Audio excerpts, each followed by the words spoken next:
سلام، من فریبرز راکعی هستم، مدرس و طراح دکوراسیون داخلی. خیلی خوشحالم که به چنل راکارچ اومدین و اینکه میخوایم یه دوره جامع رو با هم دیگه شروع بکنیم.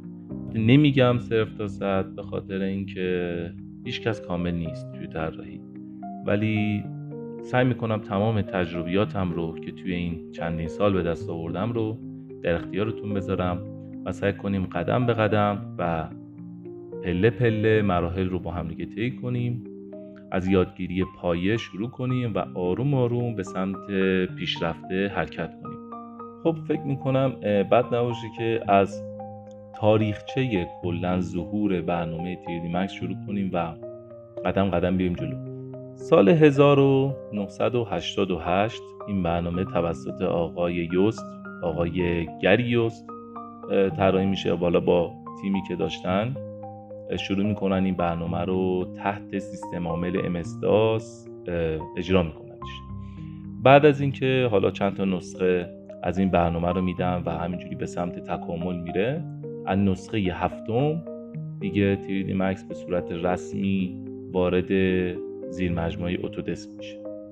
و خب جالبه بدونین اول اسمش 3D Max نبوده، 3D استادیو پروتوتایپ بوده، یعنی برای نسخه اولیه که بعد این پروتوتایپ حذف میشه و همون 3D استودیو میمونه، میاد جلو و به نسخه 7 میرسه که دیگه وارد زیر مجموعه اتودسک میشه و به صورت رسمی میشه اتودسک 3ds Max.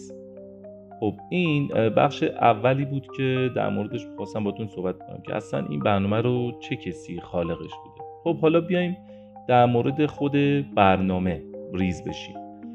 ببین، من نمیخوام در مورد اینکه چجوری برنامه رو نصب کنیم توضیحی بدم، به خاطر اینکه به وفور داخل حالا یوتیوب یافت میشه اینکه حالا شما از هر جایی سرچ بکنین 1000 تا براتون ویدیو میاره. من میخوام بیام وارد خود برنامه بشیم و حالا شما فرض بر این میگیریم که نصب کردین و شروع میکنید و داخل خود برنامه میایید.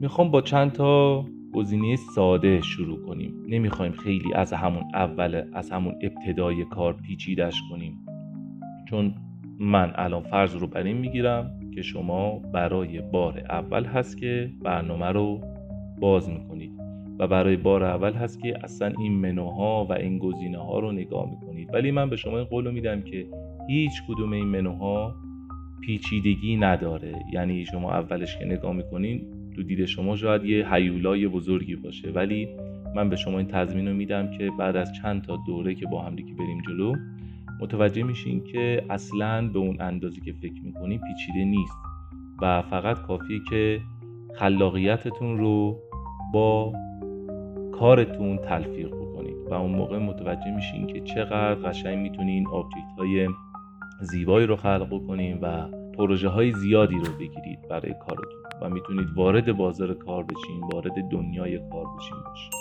خب بیایم از این نوار بالا شروع میکنیم. این نوار بالا بهش میگن نوار منو. غالبا اول اینکه توی اکثر برنامه ها یه چند تا موردش با هم یکی هست و مشترک، از یک جایی به بعد دیگه تخصصی میشه و میره مرتبط به اون برنامه قرار میگیره. مثل این گزینه های اول که مثل فایل، ادیت یا تولز هست یا گروپ، اینا غالبا توی اکثر برنامه های حالا اتودسک بذار بگیم بهتره، توی برنامه اتودسک یکی هستش. خب پس این نوار اول ما پس شد نوار منو. نوار دوم ما که این پایین قرار گرفته بهش میگیم نوار ابزار. نوار ابزار به چه کار ما میاد؟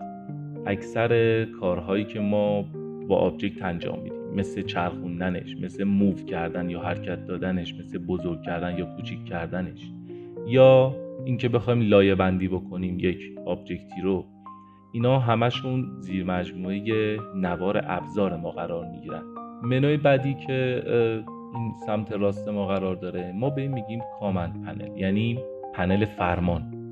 تمام دستوراتی که ما روی یک آبجکت اجرا میکنیم توسط این پنل انجام میشه. اصلا کلا آبجکتی که میخوایم خلق بکنیم و روش کار بکنیم توسط این منو انجام میشه که حالا تمام گزینه‌هاش رو بعداً با هم مرور میکنیم. الان فقط به صورت سطحی میخوایم از روی این گزینه ها رد بشیم تا شما یه شناخت ابتدایی نسبت به UI یا همون یوزر اینترفیس برنامه پیدا بکنید. سمت چپ بهش میگم پنل اکسپلور یا همون سین اکسپلور.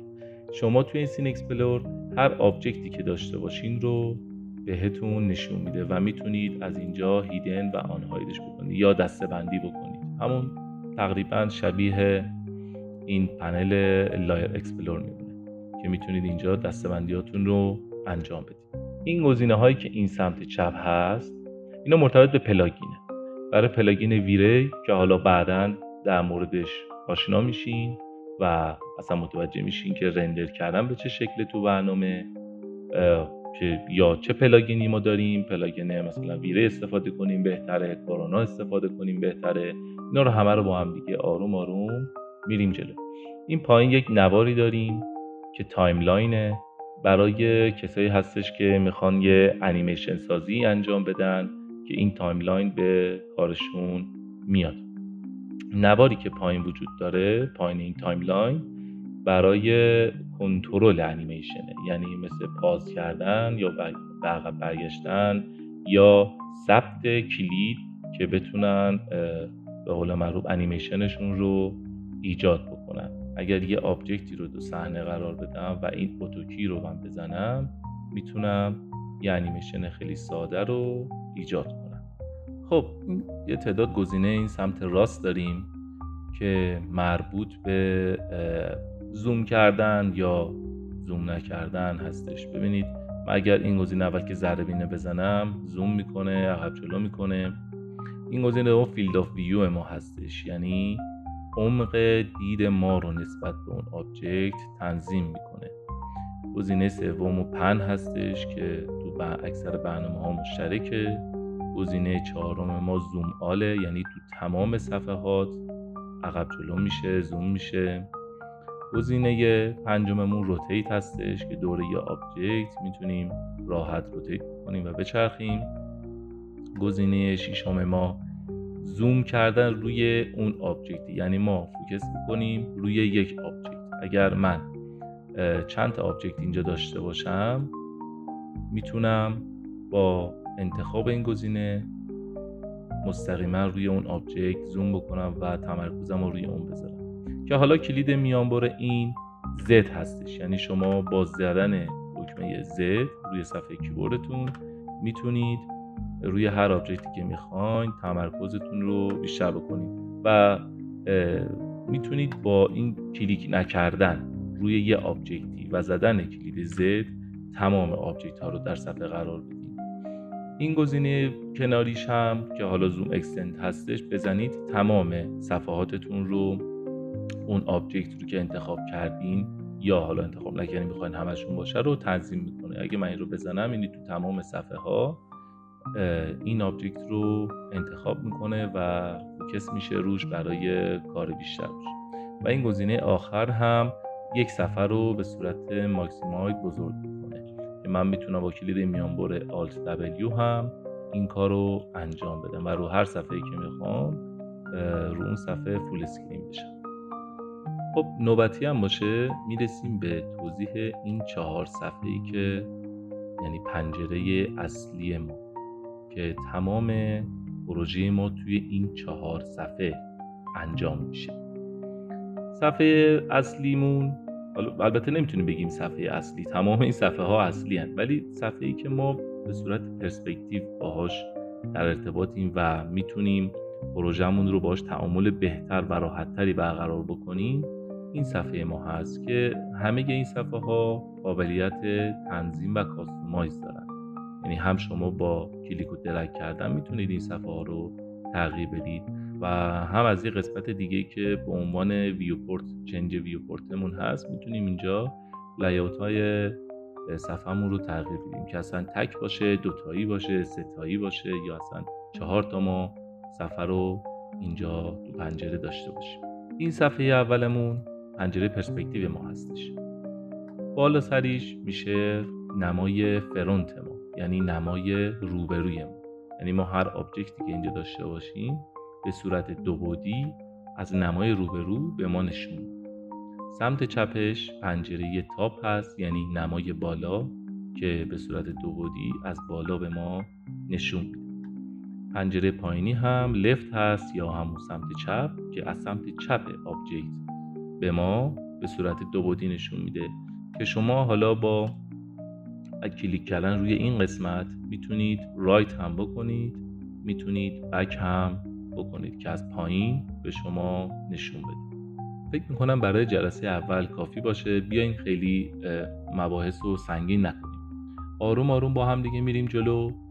خورد سعی میکنم به صورت عملی آموزش رو ببرم جلو تا هم شما لحاظ دیدن و لحاظ ذهنی اذیت نشین، هم نحوه یادگیریتون بهتر باشه. اگر از این ویدیو خوشتون اومد خوشحال میشم که لایک و سابسکرایب بکنید و چنل من رو دنبال بکنید و زنگوله رو آل بذارین تا ویدیوی بعدی که میدم رو نفر اول باشین که میبینید. خیلی دوستتون دارم. مواظب خودتون باشین. خدا نگهدار.